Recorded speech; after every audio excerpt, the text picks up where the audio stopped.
Okay, hi everyone, this is Rashmi. आप सभी का रश्मि सिन्हा चैनल में बहुत बहुत स्वागत है। मैं आपके सामने सीएससी थर्ड सेम का सवाल लेके आई हूँ। क्वेश्चन नंबर 3 का ए है। ये बी पार्ट हमने ऑलरेडी अपलोडेड है, इसके आई बटन में दिया हुआ है, वीडियो के आई बटन में उसका लिंक। वीडियो में आगे बढ़ने से पहले मैं आपसे रिक्वेस्ट करती हूँ, वीडियो को फटाफट लाइक करके शेयर कर दीजिए। सवाल बहुत ही सिंपल है, इसको समझिए आप लोग। कहता है so that the following function is continuous at the point 0 0। Continuity और लिमिट का प्रॉब्लम तो आपने बहुत पढ़ा हुआ है, लेकिन यहाँ पे दो वेरिएबल मल्टी वेरिएबल है तो देयर इज नो इशू। कहता है f of x by x y का फंक्शन दिया और 2x to the power 4 plus 3y to the power 4 divide by x square plus y square. जहाँ एक्स वाई 0 0 नहीं है आपका, ठीक है ना, उस जगह पर आपका फंक्शन का वैल्यू ये होगा। और जहाँ एक्स वाई की वैल्यू क्या है, 0 0 है, तो वहाँ पर फंक्शन की वैल्यू आपकी क्या है, 0 0 है साहब। तो आपसे पूछा है कि आप इसको प्रूफ कर दीजिए कि ये फंक्शन जो गिवन है दिस इज कंटिन्यूअस फंक्शन। अब कंटिन्यूटी के लिए कंडीशन क्या होता है कि आप जो है इस फंक्शन का भी वैल्यू, देखिए हमने यहाँ 3 लिखा है कि एफ ऑफ एक्स वाई जो है वो कहाँ डिफाइंड होना चाहिए, एक्स नॉट वाई नॉट पे डिफाइंड होना चाहिए। तब हम क्या कहेंगे कि ये जो फंक्शन है वो कंटिन्यूअस है at point x naught y naught. यहाँ एक्स नॉट वाई नॉट की वैल्यू क्या गिवन है, 0 0। यानी आपसे क्या पूछा, पहले आपको क्या दिखाना पड़ेगा कि जो फंक्शन आपका गिवन है वो 0 0 पर क्या है, डिफाइंड है। Point number 1। सेकेंड पॉइंट क्या कहता है कि x y tends to x naught y naught, है ना, मतलब एक्स वाई टेंस टू क्या हो, 0 0। इस केस में तो एफ ऑफ एक्स वाई को क्या होना चाहिए, एग्जिस्ट होना चाहिए। फंक्शन भी तो एग्जिस्ट होगा तभी तो आप कंटिन्यूटी चेक कीजिएगा।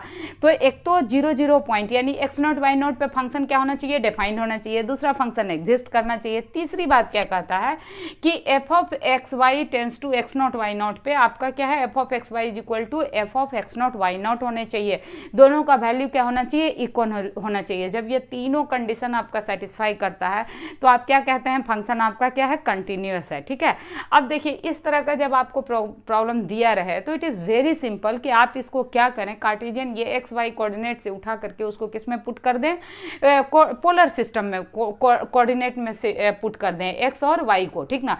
अब आपको अगर बहुत ज़्यादा फैमिलियर नहीं है पोलर सिस्टम से तो भी आपको परेशान नहीं होनी है। देखिए पोलर सिस्टम में करना क्या होता है आपको कोऑर्डिनेट में कि x को रिप्लेस कर दिया जाता है किससे, r cos थीटा से, y को रिप्लेस कर दीजिए r sin थीटा से। ज़्यादा कुछ मत दिमाग लगाइए, ठीक है। अगर नहीं भी पता है तो परेशान होने की कोई ज़रूरत नहीं है। अब ये जो गिवन इक्वेशन आपका दिया हुआ है जैसे 2x to the power 4 plus 3y to the power 4 divide by x square plus y square, यहाँ मैं क्या करूँगी, x के जगह r cos थीटा और y के जगह r sin थीटा पुट कर दूंगी और एक्स वाई के जगह यहाँ क्या लिख देंगे, r टेंस टू 0 और यहाँ एक्स स्क्वायर वाई स्क्वायर क्या हो जाएगा, इसको सम कीजिएगा तो इसका एक्स स्क्वायर निकालिएगा तो r square cos square theta हो जाएगा, वाई स्क्वायर निकालिएगा r square sine square theta. आपको पता है दोनों को सम कीजिएगा तो क्या निकल के आएगा, r square into sine square plus cos square theta. तो आपका sine square theta plus cos square theta क्या हो जाता है, 1 हो जाता है। So x square plus y square का वैल्यू क्या आ जाएगा, r square for this polar coordinate system, है कि नहीं। और यहाँ 2x टू द पावर 4 के जगह क्या लिखेंगे हम लोग, 2x टू द पावर 4 मतलब r to the power 4 into cos to the power 4 theta plus 3 लिखेंगे और y टू द पावर 4 को क्या लिखेंगे, r to the power 4 into sine to the power 4 theta, right. अब ये जब हमने लिख दिया इसको अभी क्या किया आपने, सिंपली क्या किया, इस सिस्टम को पोलर कोऑर्डिनेट सिस्टम में कन्वर्ट कर दिया। इससे आपका सवाल बनाना आसान हो जाता है। अब देखिए हम लोग क्या किए, ऊपर से आर स्क्वायर कॉमन निकाल लिए तो ऊपर और नीचे से आर स्क्वायर क्या हो गया, कैंसिल आउट हो गया। जब आर स्क्वायर कॉमन निकालिएगा तो बचेगा क्या, यहाँ 2r to the power 4 cos square theta cos to the power 4 theta plus 3r to the power 2 cos sine to the power 4 theta, है कि नहीं। तो यहाँ बच गया क्या, आर स्क्वायर और ये मल्टीपल में टर्म आ गया। अब आपको पता है कि जो कॉस थीटा होता है और साइन थीटा होता है ये बाउंडेड फंक्शन है, इसका जो बाउंड्री है वो लिमिट है, नहीं क्या, ये बाउंडेड फंक्शन है। So for bounded function you can say that कि इफ r टेंस टू 0 तो आर स्क्वायर ये क्या हो जाएगा, इक्वल टू 0 हो जाएगा। 0 into bounded function is equal to 0, 0 में 0 into some bounded value is equal to 0 ही तो होगा, है ना।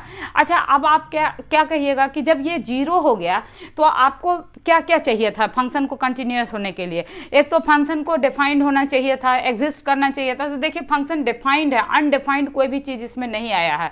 और ये जो वैल्यू है एफ ऑफ एक्स वाई का इसकी वैल्यू 8.00 भी क्या आना चाहिए, 0 आना चाहिए। So this value is equal to this value. So this is the reason कि आप क्या कहेंगे कि yes this function is continuous. तो बात समझ में आ गई आपको। अब देखिए सवाल जरूरी नहीं है कि ये सेम का सेम रिपीट होगा, लेकिन इस तरह से अगर मल्टी वेरिएबल फंक्शन आपका आता है तो आप वहां आंख बंद करके इसको पोलर कोऑर्डिनेट में कन्वर्ट कर देंगे। तो आप देख रहे हैं कि पोलर कोऑर्डिनेट में कन्वर्ट करना कितना आसान है। आपको बस याद रखना है कि पोलर कोऑर्डिनेट के लिए एक्स को किस में कन्वर्ट करना है, आर कॉस थीटा, वाई को किस में कन्वर्ट करना है, आर साइन थीटा से, ठीक ना।